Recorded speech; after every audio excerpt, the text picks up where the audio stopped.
Buying a business can be a life-changing experience, so I've put together this video on how you can buy a business right.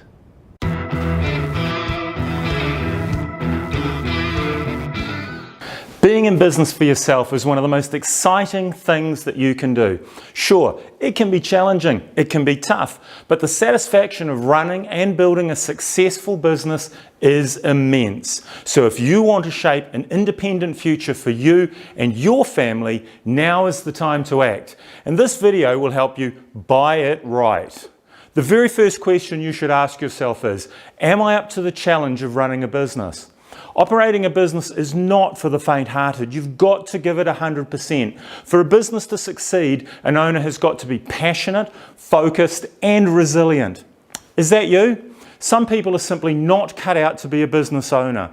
To be successful, you've got to be organised, disciplined, and not afraid to make decisions. You need to be receptive to new ideas and be able to remain calm under stress and take responsibility. Remember, when you're the boss, the buck stops with you.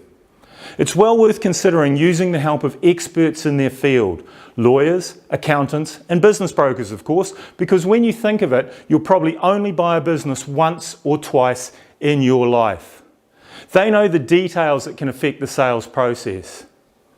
What's a business worth? Well, the seller will no doubt have a price in mind, but coming up with an offer that reflects good value in a current market requires a great deal of consideration. And that's why it's vital to do your research and get good advice from those experts we spoke about. If you're realistic with your offer, you're much more likely to reach a prompt agreement. A seller will provide their financial statements, lease documents, and any other important paperwork so you can assess how the business is performing. But do you really know what you're looking at? It's important to realise the seller will do everything they can to make the business look as profitable as possible. Stands to reason, they want to get the best price. So it's vital for you to get your experts to look beyond the bottom line. If you've found a business you can feel passionate about, then that's a great starting point. Then it's just a case of whether you want to buy a job or a business. So if you see yourself as an owner-operator, then you'll be looking to buy yourself a job. You'll very much be hands-on, working for an hourly rate and enjoying the benefits of being your own boss. On the other hand, if you're looking to buy a business, it is more than likely that business will have staff, premises, and processes in place, which means it can operate without you being there all the time. Your time will then be best spent working on the business rather than in the business.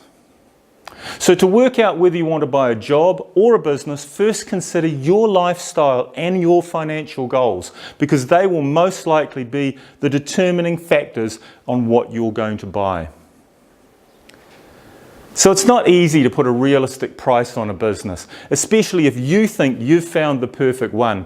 You've got to keep your emotions at bay, and that's easier said than done.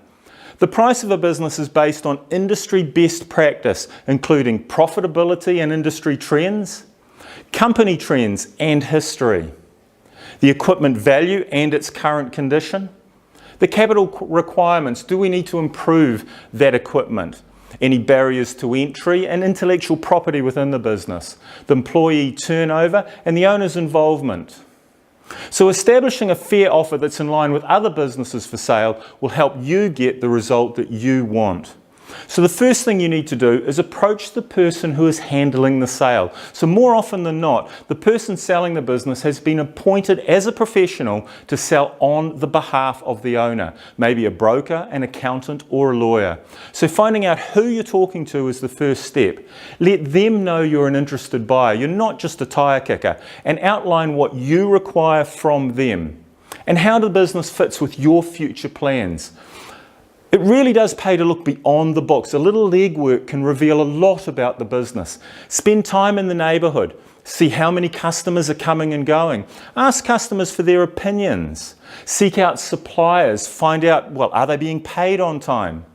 Ask the council if there are any new developments that are planned that could affect the business, for better, and for worse. Don't be shy. Keep asking questions until you have a very good idea of what you're getting yourself into.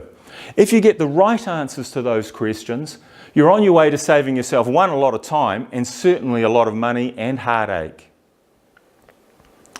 So the better you are prepared for buying, the easier it is to get a good buy in a short time frame. So these tips on what to do, what paperwork to ask for, and who to get to help you will quickly get you up to speed. So contact the person who's handling the sale and find out as much as you can about the business, especially the reason for selling. Do your own research so you know your marketplace, your competitors, what the customers think of the company, what the customers think of the product or service, and the industry. So get an expert to help you analyse the books. Even if you're familiar with business accounting, having an objective third party in the mix can be a real benefit. Find out what is negotiable. Does the seller have a certain time frame that he needs to sell by? Are they asking a lot for goodwill? Are the plant valuations accurate? Would they leave money in the business? There are many factors you can use to negotiate the best possible deal. If the seller is well prepared, then they'll have all the paperwork ready for you to help you determine how the business is doing. However, be aware that until you sign an offer document, the seller may hold back certain confidential records, contracts, statements, employee records, those sort of things. So the usual documentation you should expect to see is 1, a comprehensive financial statement, certainly for the last 3 years, and prepared by an accountant. You'd want a current year-to-date income statement in comparison to last year, records of accounts receivable, payable, details of any mortgages or loans owing by the business, an inventory of all plant and equipment being sold, a schedule of any equipment that's leased, any contracts with existing customers or suppliers, and obviously any patents, trademarks, copyrights, or license agreements. Okay, well, you're 100% serious about buying. You've decided on a business category that'll achieve your lifestyle and your financial goals, and you're pretty passionate about it. Now all you have to do is find the right seller, finding the right business. The problem is knowing where to look. Well, you could spread the word amongst your friends and work contacts and check out if anyone is looking to sell. Or you could start searching the internet for likely businesses for sale. But either way, you'd only reach a very small percentage of potential sellers. So who is the right seller? Well, the right seller is someone who can demonstrate the following: a genuine desire to sell their business. They can demonstrate a good track record of running a successful business and the willingness to complete the sale in good time. So once you've signed a confidentiality or a non-disclosure agreement, you may see and ask for the following information about the business. So you should get an information memorandum, and that memorandum or profile should contain a history of the business, an overview including information about the company's products, services, operational information and personnel structure. It should have information regarding the market, including the customer mix, competitors, industry trends, etc. A list of fixed assets that are included in the sale, and information regarding the premises, lease terms, landlord's name, etc. You'll want those statements of financial performance and position that we talked about, and details of any liabilities that you may have to assume. There may be leased plant or leased equipment. Obviously, you'll want details on price, terms, and sales structure under which they are operating the business and offering it for sale. So if you've gotten this far and you're still keen on the business and you've seen all the relevant information, it's time to put an offer on paper. This is the good stuff. So typically your offer will include a price breakdown showing assets, goodwill and stock, settlement dates, terms and conditions of sale. So any offer that you give will have some terms and conditions. You'll want your terms to be conditional on what you feel that you need. So they'll include things like method of payment, finance conditions, the scope and length of any restraint of trade. You want training terms from the vendor and his assistance period. You want vendor warranties. You'll want to understand staff transition details. So in your offer you can specify that certain conditions need to be completed within a certain time frame. Now these are especially important as all conditions need to be met before you can declare the contract unconditional and own the business. So what are some of the most common conditions included in a sale? Well, there'll be due diligence, of course, which is the verification of financial and operational information. You'll want to do equipment inspections. The landlord and lease approval and transfer will have to be approved. Arrangements and approval of finance. Solicitor review of leases and contracts. Remember, any offer may be accepted, rejected, or modified and presented back to you as a counter offer. So until an agreement is reached by both parties, either party may withdraw their offer.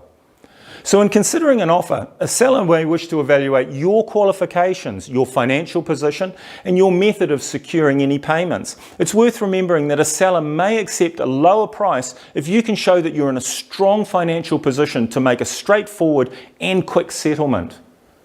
While it is best to begin due diligence as early as you can, most sellers won't allow a formal due diligence to be performed until an agreement has been confirmed in writing, signed, dated, and a deposit paid. So have clear timeframes for your due diligence process, a time in which necessary information will be provided, and a time in which due diligence will be completed keeps the transactions moving along swiftly. And finally, don't move into third-party issues, those involving lease transfers, supplier agreements, etc., until your due diligence condition has been satisfied. And a meeting with employees will also generally not be permitted until due diligence is completed and the agreement is unconditional. There are some very common pitfalls when buying a business. And here are just a few that you should be looking out for. The main one is not allowing yourself enough time to find the right business. Be patient. Analyze the feedback from your experts and be realistic. The right business is out there. It just takes time for you to find it. And don't focus solely on making money. If you expect your new business to make big money from day one and always continue to do so, you're likely to be disappointed.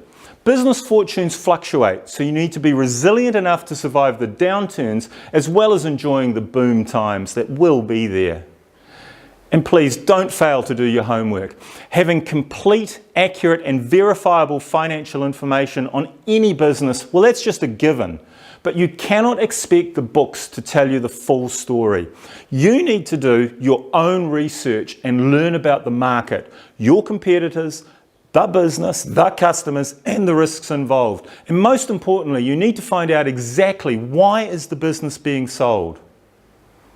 Another mistake is not anticipating the effects of a change of ownership. Many owner-operators have grown their business by the sheer force of their personality.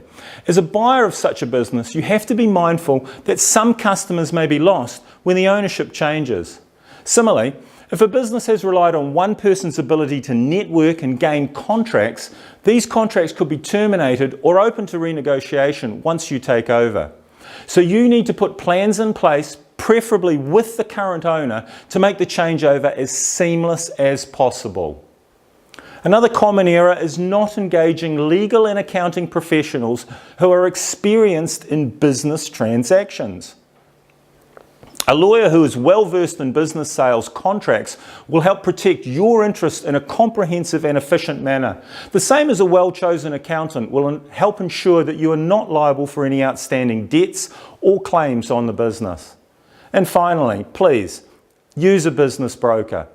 There are many facets to buying a business that you just won't know about, and a good business broker, well, they'll guide you through the buying process. They'll make sure all the boxes are ticked. It's no different to using the professional skills of a lawyer or an accountant. At the end of the day, a broker can make the difference between a successful purchase or no purchase at all. Hey, thanks for watching. Really appreciate it. If you can think of other ways that you can buy a business right, please tell me in the comments down below. I'd love to hear from you. Thanks for watching. If you like things about business selling, buying or selling businesses, anything at all like that, you might consider subscribing. See you next time.